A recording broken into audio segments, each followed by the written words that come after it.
This is the Louie Tee Network.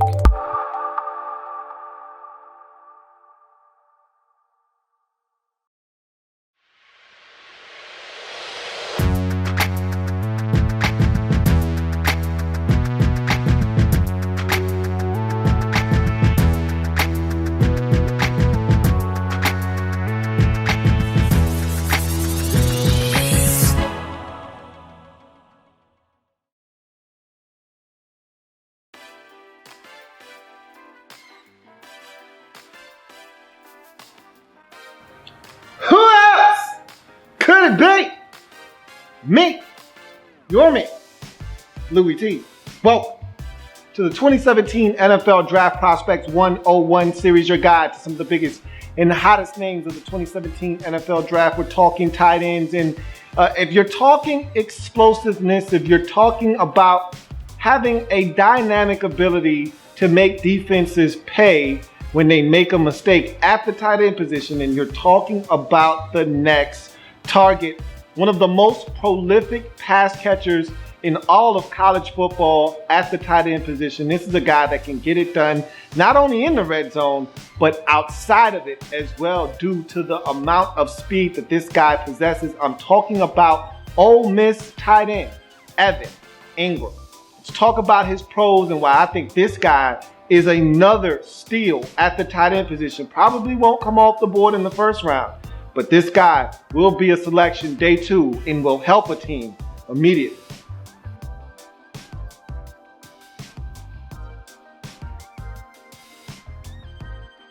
So Evan Engram, before we get to his speed and all of the things that I think he does from an athleticism standpoint and bring to the table, let's talk about his size, because it's a solid size at 6'3", 234 pounds. No, he's not a behemoth like O.J. Howard. He's not a big physical specimen that everyone's drooling over like a David Njoku, which is probably the reason he's not going to be a first-round pick most likely. Again, all it takes is one team to fall in love with what Evan Engram brings to the table. But that being said, he's not the biggest guy in the world, but at 6'3", 234 pounds, that's nothing to scoff at. This is a guy with good size that can come in and help your football team in a multitude of ways.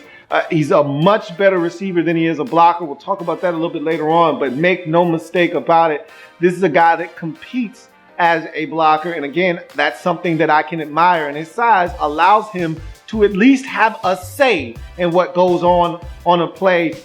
Even though he might not have his voice heard the loudest, at least he does get a say in at 6'3", 232 pounds. But the thing that I think separates him from probably everyone else in this draft at the tight end position, and this is a hard draft to separate yourself in at the tight end position, is if you're talking upper echelon and elite tight ends, because there are so many uber athletes in this draft at the tight end position that it's going to be hard to separate and differentiate yourself from the others. O.J. Howard, I think, it separates himself because he's the best all around, and he's huge at 6'6", 250 pounds. I think David Njoku is a freakishly built athlete that also offers great athleticism and a guy that is raw, still learning the position. So I think there's some upside there as well. And I think with Evan Engram, here's a guy well polished, probably the most polished in terms of receiving of the group of elite tight ends in this draft, but also offers you the most speed at the position. 4'4", 240, blew me away at the combine with his ability to run. I knew he was fast.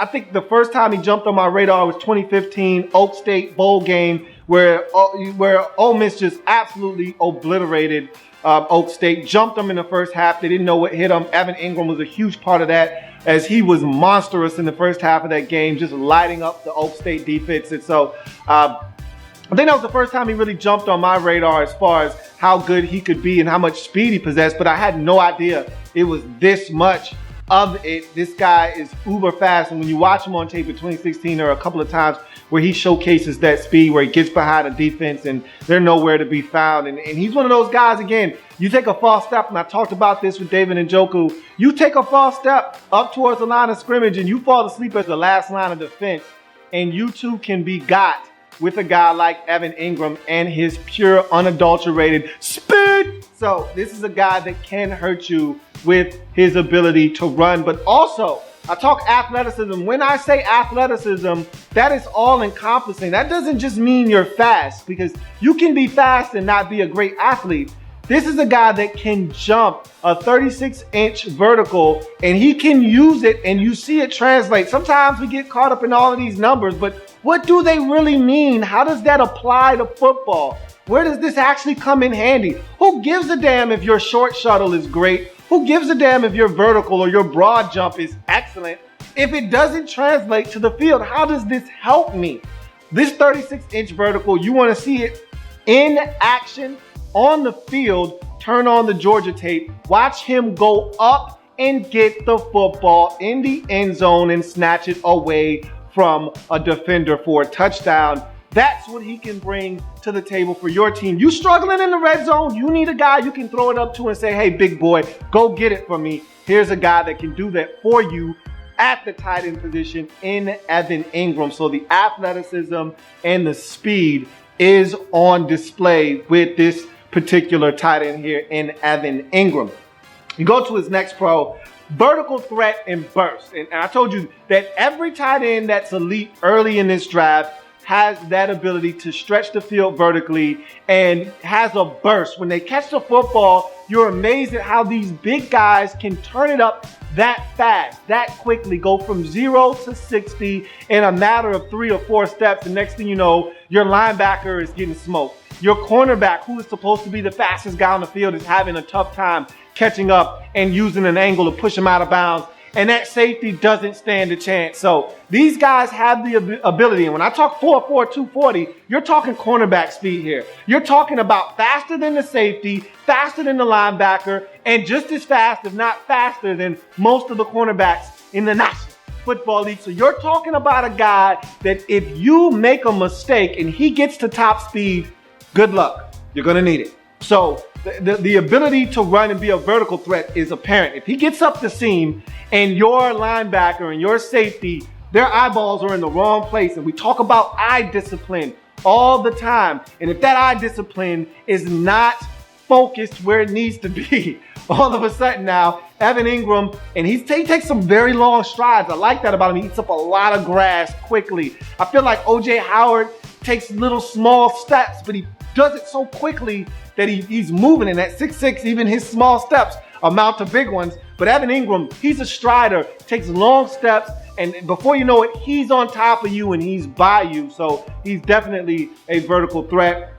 And then the burst, like I said, he's one of those guys that if he catches it and he gets an opportunity to make something happen, you're in trouble. And so this is a guy that definitely is a vertical threat that has burst, that can catch the football, turn it up the field, and get big gains and yardage out of a simple 8-yard gain, turn it into a 38-yard gain. He's got that kind of burst, does Evan Engram. Quickness is another thing that I think helps him win a lot of times. And this is a guy that I looked at Ole Miss. He does a really good job of running routes. So I'm going to add that in here now, that his quickness helps him win as a route runner. He's also very smart, okay? I think more so than an O.J. Howard, and I think Njoku is still learning in this process and in this regard. And another tight end that we'll talk about, he's just not a very good route runner, but again, very raw. I think where those guys lack in polish, Njoku, remember, redshirt sophomore. So a guy that just hasn't played as much football.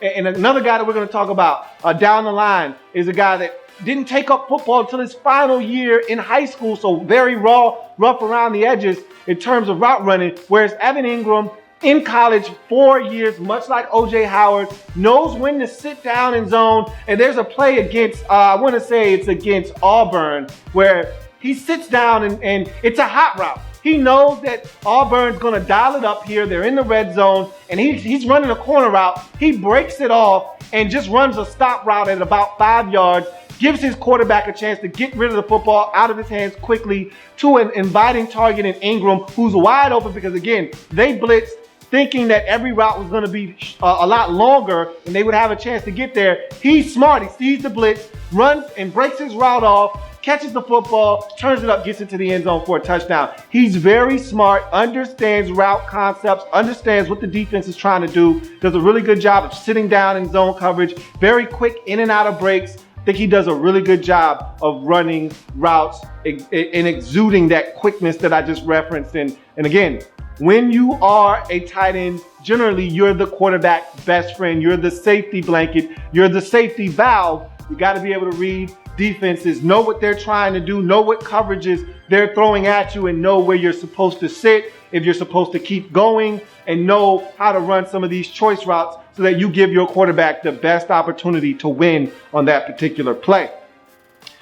Great hands is the next pro. This is a guy that I think has some of the best hands in the draft. If you're talking from just a natural hands, a pass catching standpoint, this guy catches it. O.J. Howard, to me, him and Evan Engram are neck and neck with each other. There's another guy in this draft too as well that I think just has outstanding hands at the tight end position. We'll talk about him a little bit later down the line in the process. But Evan Engram is right there for me. Didn't see too many drops out of Evan Engram.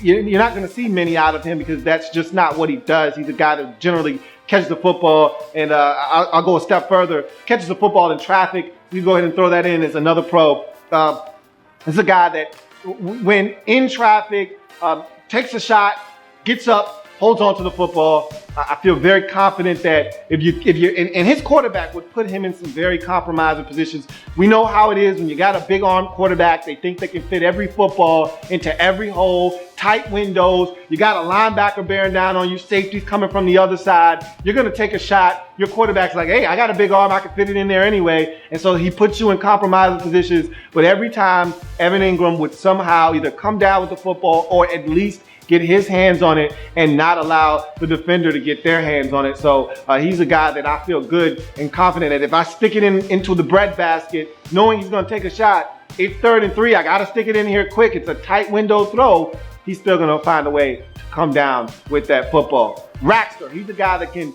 make guys not necessarily miss out of space. I liken him to an O.J. Howard. I think O.J. Howard and Evan Engram aren't guys that are going to necessarily make you miss out in space. But with his speed and his ability to, set up blockers and run off of those blocks, I think he's a guy that can get yards after the catch. Formational flexibility, and much like the tight ends we've talked about previous in this process, you got O.J. Howard, you got David Njoku. These are guys that lined up offset in the formation, did a lot of shifting, some shift blocking. In a particular case of Evan Engram, he's more of a receiver, so you're flexing this guy out all over the place. You're detaching him from the line, and you're using him as a receiver, whether it's all the way split out wide as a receiving threat or you're in the slot as a U. I mean, this guy's all over the place, but you're detaching him from the line. You're moving him around. You're using this guy as an H-back. A lot of these teams use these tight ends. O.J. Howard was used as an H-back. Evan Engram used as an H-back. Njoku used as an H-back. You'll see that a lot with a lot of these tight ends. They're also being used as an H-back. So they're moving these guys all over the field. And again, talked about the tight end position and how it's evolving in the National Football League. They're moving these tight ends all over the place. Some of these guys are even getting touches in the backfield as ball carriers. So you just don't know where these guys are going to line up. And that's what you want. You want the ability to do a lot of different things with these tight ends. And Evan Engram offers that in his package as well. Red zone target. This is a guy that last year had 8 touchdowns receiving. And like I said, with O.J. Howard, which really frustrated me. And again, not all of this is his fault. At Alabama, I don't think he got enough targets. But then again, you could say that for a lot of tight ends around the country, they just don't get the football enough in these college spread offenses. These tight ends don't benefit enough from the wide openness of these offenses. But he was one of the fortunate ones to actually get the football a ton and make plays. He's a great red zone option. And so I talked about his ability to go up like he did against Georgia. He's a guy that can help you in the red zone. 8 touchdowns, speaks volumes. He's a guy that can make it happen for you, whether he's in or outside of the red zone. And then finally, heavy collegiate production throughout his career, but really in 2016, he was magnificent. 65 catches, 926 yards, and those 8 touchdowns, those aforementioned 8 touchdowns that I spoke of. This is a guy that almost had 1,000 yards receiving, which is unheard of for a tight end because, again, they don't get the football enough in college football. I feel like the tight end position is underutilized, and these are some really good tight ends in this draft class, and you would have liked to have seen them touch the football a lot more than they did. But that being said, Engram was one of the fortunate few that was able to get his hands on it a ton and made the most of those opportunities. And again, had he not missed his final collegiate game, this man probably would have eclipsed 1,000 yards in 2016. So I love that production moving on to the next level. And speaking of which, we move from his pros and all of the things I think he does well heading into the NFL to some of the things I think he's going to need to clean up going into the National Football League. Let's go to Evan Engram and his cons.